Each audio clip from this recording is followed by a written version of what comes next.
Hello, welcome back to another video, guys. In this video I'm just going to go through this Nissan process, the 1.5 diesel, which is the Renault engines.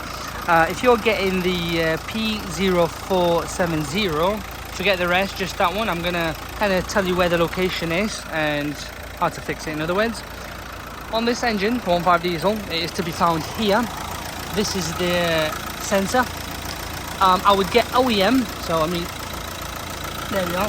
I'd get OEM, as you can see, that's the Renault badge. There you are. Funny, it's a Renault engine. Get the Renault original OEM sensor, change it, and hopefully that'll eliminate the other codes as well. But that's what it is, and we would recommend OEM. It is really easy to change. It's them clamps. It is a DIY if you're not gonna faff around too much. It's a sensor, you squeeze at the top, take it off, done, dusted.